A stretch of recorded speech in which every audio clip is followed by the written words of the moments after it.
Carla. Hello. Hello. Welcome to Chasing the Win. Thank you so much for agreeing to join us. Carla Garvie, Commercial Director for Australia and New Zealand at Alstom. What a role. You work across rail and mobility sector, leading commercial strategy and supporting the delivery of major tenders across Australia. And you've spent more than 25 years, that makes us a little old, doesn't it, shaping strategic growth across that sector. Can you tell us a little bit about your career and what you've found most rewarding over the years? I'd never probably imagined that I would spend that long in rail. And I think most people who have been in transport, once you get in, it's very hard to get out again. And I think you really enjoy the people that are within that sector. And it does feel like one big family. But as you said, I've been over 25 years and worked in operators, manufacturers, and now in a company where we're not only manufacturing the rolling stock, but doing signalling and services as well. So it's been a coloured career in terms of diversity, in terms of the areas that I've worked in. I've worked in strategy, BD, transformation, commercial, as well as even HR and safety. But I think all of it's been really good for me to take into this role, and it's helped me grow as a person and be able to understand better the people who I'm working with. It's amazing. I wanted to sort of hone in, obviously, on the tendering side of what you do. So in leading a major tender, what are the first strategic decisions that you think need to be made to establish the competitive edge for the tender from the very beginning of the job? You always envisage that when you start a tender that you're going to have a plan and how it's going to be different again. And I think everyone always has the best intent. For me, one of the things I really think is important is the preparation and making sure you've got the right people and who are committed to actually doing the tender. So for me, it's that having the right people, the right team, and the role clarity around what their role is. But even just in a recent tender, I identified what was really important is everyone has a different assumption around what good looks like. And I think it's really important to shape that because you all have these preconceived ideas about what the start, the middle, and the end is going to look like. And I think it's really important that you have that. But for me, it's the people, it's a clear plan. And understanding interdependencies is absolutely critical and being really disciplined across that plan. And today's tenders, what I'm finding is not only are you trying to manage all the deliverables, but in a lot of companies, they're trying to manage all the internal governance as well. And so making sure you've got teams to be able to work on both just the tender, but also the governance of the company. But equally, what's really been interesting is all the interactives. And because that is a huge part of the evaluation process. So for me, it's making sure that you have nearly 3 teams set up that are managed and well run to be able to last the ground over the period of time. And some of these tenders from RFI to EOI, there could be up to 2 years that you're working. And there's a lot of burnout that can happen with people through that time. So for me, the checkpoints all the way through that and resetting is equally as important. How early before the tender drops are you putting in place the right people, the right team, and those multiple functions, like defining what they look like? And I think everyone in Australia and New Zealand will know that famous infrastructure curve where we've got that big cliff, and apparently we're all coming off that cliff now. When you think about that, we all went through a period of being reactive to what infrastructure requirements were. And from a tendering point of view, during that peak period, we're coming off the back end.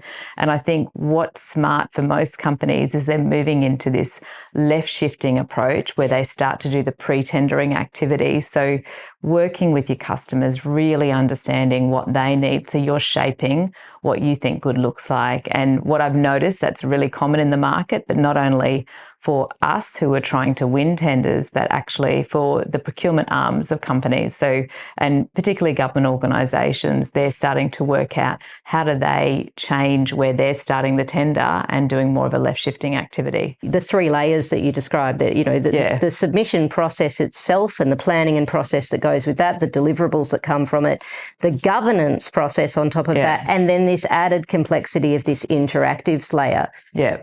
If you do have those 3 teams, how do you bring them together in one coherent way? How do you make sure that the the insights from that client interaction are being fed into the submission, and that both dynamics are being fed through the governance process? I'll say communication, but communication has many different meanings.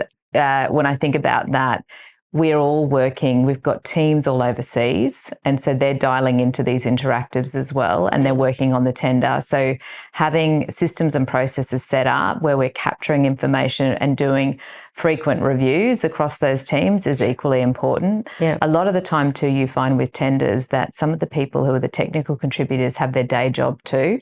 So it's about how do they make sure that they've got the time to be able to contribute. But I don't think anyone does it extremely well. We all talk about the burnout, but it's having doing all the prep up front, having some of the documents that you're able to share across the teams, and being able to have regular touch points and drum beats set up to share. But you need the discipline with the team, and you need the commitment. Yeah, and that senior leadership team of the bid, that bid leadership team, just plays such a vital role. We've found that having either the bid manager or the major submission manager and the interactives manager sitting at a minimum as a fly on a wall in that kind of bid leadership team has been really effective to, as you say, communicating the decision making and the nuance of the client all the way through the bid.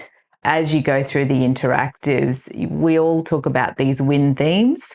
We can have win themes, but then we've got to have a strategy. Yes, I would flip it. Yeah. I would say I agree with you wholeheartedly. You've got your strategy, and then that creates win themes. They're often so disconnected. Yeah. And I often think people are just, pulling these things out of the air sometimes. So let's start with strategy. Correct. And articulate win themes from that. And I agree 150,000% on that. Because on that, I think this industry is just all have your win themes, and then they'll feed all the way through the document. But you've actually got to sit back and go, what is our strategy? And the strategy is not just what you're trying to deliver. It's actually what are the customer's priorities and what are they trying to do?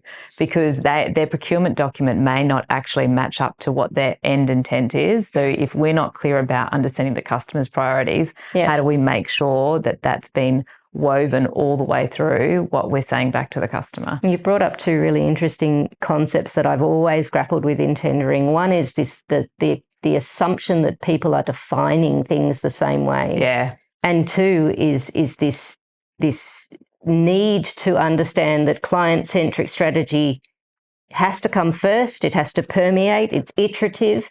And you can't just rely on the procurement documentation to tell you what the client wants. But that assumption part, I think, is key to communicating what the definition of strategy is, what the definition of process is, what expectations are, as you said, what good looks like. I often in my training, I'll actually write the word assumption and I'll put a bigger circle around it and I'll just slash through it. And I'll say, this can be the death knell for your tender, making assumptions. Yeah. No, you're absolutely right on that. It feels as though someone's prescribed this is how you should tender, but I still think it needs to evolve in itself, because I've worked in a few different organisations. We generally are using the same recipe, but I think we need to evolve ourselves, and I think the industry is starting to shape that too. Yeah. One of the other things we're hearing about a lot more these days, and I think that's with the advent of AI, it's with the organisations becoming more aware of the fact that they can make sound decisions based on data. So how do analytics and sort of insight-driven decision-making from that data shift the trajectory of a tender or a bid? Look, I'm a huge believer in data analytics because I think it creates the narrative behind any decision. Generally, I think analytics fundamentally shifts a bid from intuition to evidence.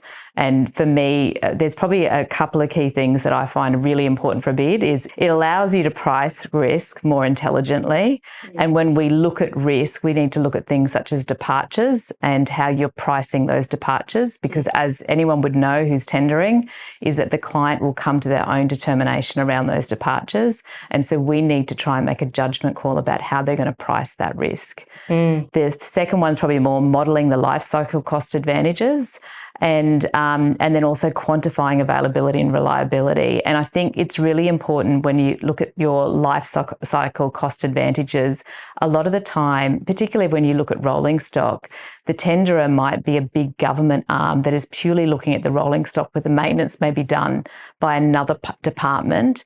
And so they're not so focused on that total cost of ownership. Yeah. But it's really important we're thinking of the end goal, and that goes back to thinking beyond just what you're tendering for, because it helps them put a business case argument back up mostly into government.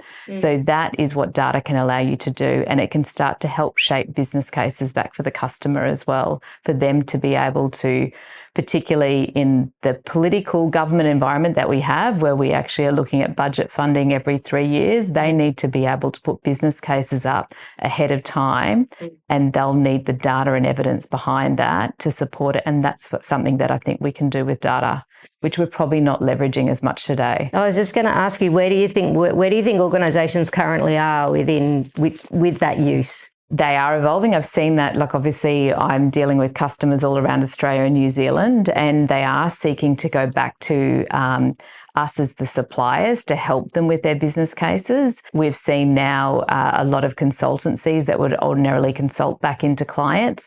They probably don't have the funding. I think everyone knows where the debt levels are state by state around Australia at the moment, and also in New Zealand.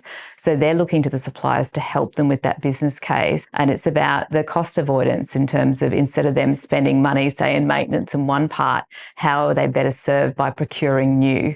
Yeah. And that's where we can help them. And that goes back into that left shifting and working with them early to help them push and change positions within government and what they go out to tender. And if possible, doing that pre-bid, pre-probity, and influencing the way the tender documents come out to market. Correct. Absolutely fascinating. I love the way you put it as moving from intuition to evidence-based pursuit. And I think with that too, you are able to do commercial scenarios as well. So you can run many different scenarios, and throughout tenders, using the data to help you run those scenarios helps you work out how you should play your position. Yeah. Oh, absolutely fascinating. So, I mean, you work all the time on high stakes bids. We're not talking hundreds of thousands of dollars here. We're talking multiple millions and billions of dollars here. How do you bring together technical specialists, commercial teams, designers, operational leaders? I mean, you've got this incredible, diverse group of minds to bring together, but they have to produce a cohesive winning solution in a finite time frame. Yeah. How do you get them to do it? I don't think there's any secret. Oh, I thought we were going to get the secret. I'm a big believer in diversity, because I think diversity brings out better outcomes, because then you're going to appeal to a wider group of people, and hopefully the people and the decision makers, market end of the day, are actually going to see that in the bids that we're producing, because we've thought through everything, because we've got diverse people within that group. So while it can be harder, having a diverse group of people, you actually will get a better outcome. Number one thing I do is try to, I think before, as I said, is what does good look like? Like, what is that winning strategy? And making sure that we all have a concrete understanding at what that is, and translating the strategy into their role. So what does it mean for them? And role clarity, I'm a big, and I did spend time in HR, but I now fundamentally understand the importance of role clarity and how it aligns back to strategy. Absolutely. And that is number one thing I would do. And then also discipline, particularly around decision making. But when you have a diverse group of people, you need to make sure they all have the voice and feel comfortable speaking up. I've been in many different environments where some people don't have the comfort they don't feel comfortable speaking up. And it's really important that they feel that they can, because I want to hear their views. And so creating those forums that's a trusted forum that they actually can put their views forward is also important. Often the quietest voice in the room actually has the gold that wins the tender. Yeah, and making sure you check back in with them. And sometimes they're not comfortable in a bigger forum, and it's having those coffee catch-ups with them to get their views and being accommodating. It takes more time, more effort, but you will get a better outcome. A side question from the shared definition of the win strategy and then the shared application in defined roles and responsibilities. What do you do when someone goes off on a tangent?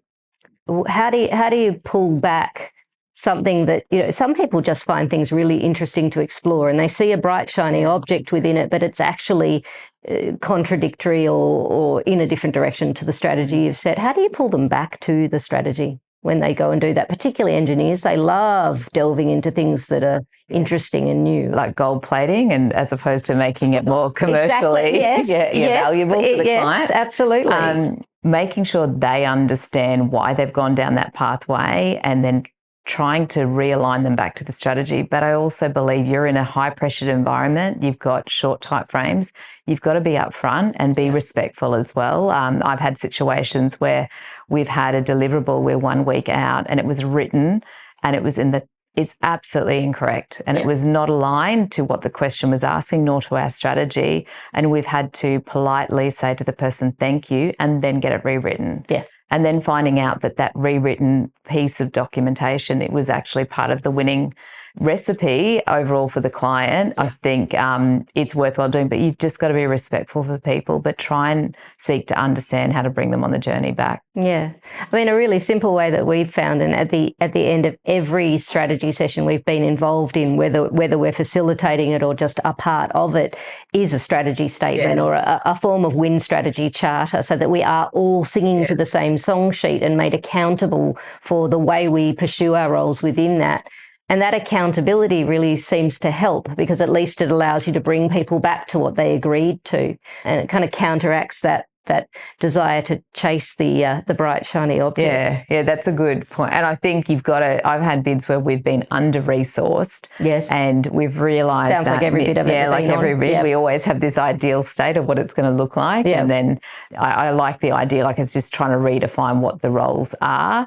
I think having the weekly drum beats is always good, but I think redefining those roles, particularly as you get midway through the bid, you realise that the strategy's evolved. It's not what we originally thought. Doing the reset and then possibly then doing a redefining of all the roles. Yeah. Which is why it's so important when you do have those 3 processes in place, your submission, deliverables process, your interactives and your governance, that they're all talking to each other. Yeah. Because then your strategy has to shift with that piece of client feedback, or governance discovering A, B or C, or commercial going, oh, we can't do that departure. It doesn't work from a risk perspective. Yeah. It's so important, as you say, that they all communicate and you can shift in the way you need to over a bid. It's great to recognise that bids aren't static, that strategy isn't static. Yeah. It is interesting. I was just listening to what you're saying then. It is interesting, though. I feel like we as suppliers do need to give feedback back to state governments and the customers, because I think sometimes they're designing an ideal state of what a bid should look like with not knowing what the reality is. So I equally push back and say, you've actually set unrealistic timeframes. I just want you to understand what you're doing then back to us. There's a whole point around health and safety. We all understand well-being of the people. And for me, a big goal is making sure that I'm looking after the people that are working on the bid. They're doing this day in, day out. We'll go from bid to bid, but I do need to make sure that I'm looking after their state of mind and looking after them from a well-being perspective. I agree wholeheartedly. So what are some of the recurring challenges that are unique, do you think, to transport sector bids, and how do you navigate those? I think probably one, they're always politically visible. So whatever we do, we know there's politics that on site as well. So we've got to be aware of that and the stakeholders that are involved. The funding models evolve during the procurement cycle. So that is also quite a challenge, and particularly understanding state and federal funding availability. And that actually can drive the contractual frameworks that underpin them too. So it's making sure that we're aware of those. And also, do we have the opportunity to influence it? So sometimes during a bid, they may say that we've actually got funding, but they might be open to alternative forms of funding as well. So it's just trying to shift and pivot with that as well. Interfaces, I think that can be a challenge too, to try to understand all the different interfaces, and particularly if you're one part of a bigger picture in a bid, and how do we interface back into the other parties and to demonstrate how we can be competitive in that space. And the other one is risk allocation, and how do we define risk. And I think that is a challenge to understand it from the customer's perspective, but also from ours as well. Yeah, and not to just approach it as BAU, to really dissect it each and every time afresh, to always look at it. Yeah. I think with risk, people don't see it as it can be a strategic advantage about how you look at risk. Absolutely. Not just looking at departures on their own, but actually seeing how you can assess risk and see it as something that you can win by understanding it better. And what's important. Fundamentally, my number one thing is understand your customer. Absolutely. You've thrown up a couple of other questions for me on what you've said. I mean, one was interesting. You used the word influence. What are we in a position to influence? And I think that's fundamental. I think people don't dissect tenders enough in every single respect to see what they're in a position to control or influence. And there might be just some indirect tweak that they can make that actually gives them an advantage over another tenderer. Are you meaning like influence in terms of the stakeholders at the end, or the influencing in terms of within the bid? Well, it's both. Yeah. It's really both. It's the fact that if you look carefully enough at each and every deliverable and returnable, there's going to be somewhere in there that you can, I don't want to sound condescending, you can educate or raise awareness of a particular area by either engaging in that interactive session with the client as a stakeholder, or by keeping it closer to your chest and by using it as a point of difference in your bid. Yeah, definitely. The interactives have now really become an area, it's like an interview. Oh, you can win or lose on the interactive. You can win or lose on the interactives. Absolutely. And the amount of preparation that needs to go into interactives, the pre-meets to get alignment, the packs to be able to present. There's an art to it, and I think don't underestimate the value you can show in your interactives. And I'm tending to find that by the time you get to your deliverables going in, they've actually already started to make a decision about who's going to win this. Absolutely, no doubt. There are completely objective elements to tenders, but honestly, what you're trying to influence ultimately is the subjectivity of the process. Yeah. And so to engage through that interactive process in a way that shows the client exactly what you are going to be during delivery, how you're going to go about things, how you're going to collaborate, how you're going to discuss, how you're going to listen. Yeah. It shows them whether you're an organisation they want to work with or not. And I think also that goes into the point around risk adjusting the price. So what is the cost to the state? So are you a stakeholder that they can trust to deliver? And while everyone says price is key, they also now start to look at what is the cost for us to switch from this provider to that provider, and can we trust them to deliver? And if they're willing to actually switch, what is the cost to them if you don't deliver? So I think we have to be really clear around having that trust with the stakeholders, and having it prior to the tender coming out is absolutely pivotal for you all the way through the process as well. Yeah. It is changing and it is shifting, but I think we've got to be a bit more mindful about how we shift our organisations, particularly when we look at governance and how we utilise our people. That's where I think those two areas that we could all start to be a bit more wiser in our methods. Yeah, absolutely. Tenders can be intense, as you know, political, fast-moving, high pressure, all of those things. What personal leadership habits and mindsets help you stay centred and effective in that sort of context? So for me, in terms of having really good engagement back with the team, so I want to have that trust with them. So for me, if I have trust with the team, if I pivot or change, they'll trust that I'm taking them in the right direction. But in terms of how do I keep centred, I think a lot of deep breathing. But I think we all get caught up in the adrenaline all the way through the bid too. Yeah, we're a bunch of adrenaline junkies. And I'm good. I've got a fantastic team in the current role, and seeing that they're there to win, they're there to support each other. Yep. And I think the most important thing is also to have fun. We've got to laugh. When things stuff up, we don't have a good day. Yeah. We all have to make sure that we can laugh about it afterwards, because if you're in an environment that's high pressured, you've got to make sure that you can smile each day and go, right, that didn't go to plan, but let's pick it up the next day. So absolutely. I think they're probably have the trust with the team and make sure that we have fun. Yeah. One final question. If you were mentoring somebody stepping into a major tendering role today, what single capability or mindset would you tell them is essential for their success? I think, commercial acumen's really important. Having the technical skills is really important. But ultimately, for me, having the ability to make high quality decisions in a high pressured environment is what's going to help them. So the ability to think on their feet, take what they know, read the room, and understand how to be calm throughout that process is probably what I'd want them to work on. We're not all going to be experts, and it's important to trust your instincts as well. And when you're making those decisions, but be able to do it calmly in a high pressure environment. I'm finding time and time again, no one's willing to stand up and make those hard decisions. And that's what's really important when you're in a fast paced environment. I cannot thank you enough for coming on Chasing the Win and giving your time to have this conversation. It's been absolutely wonderful having you. Oh, thank you. It's good questions. Oh, yeah. Shucks. Thanks Deb. very much. All right. Thanks for Cheers. coming.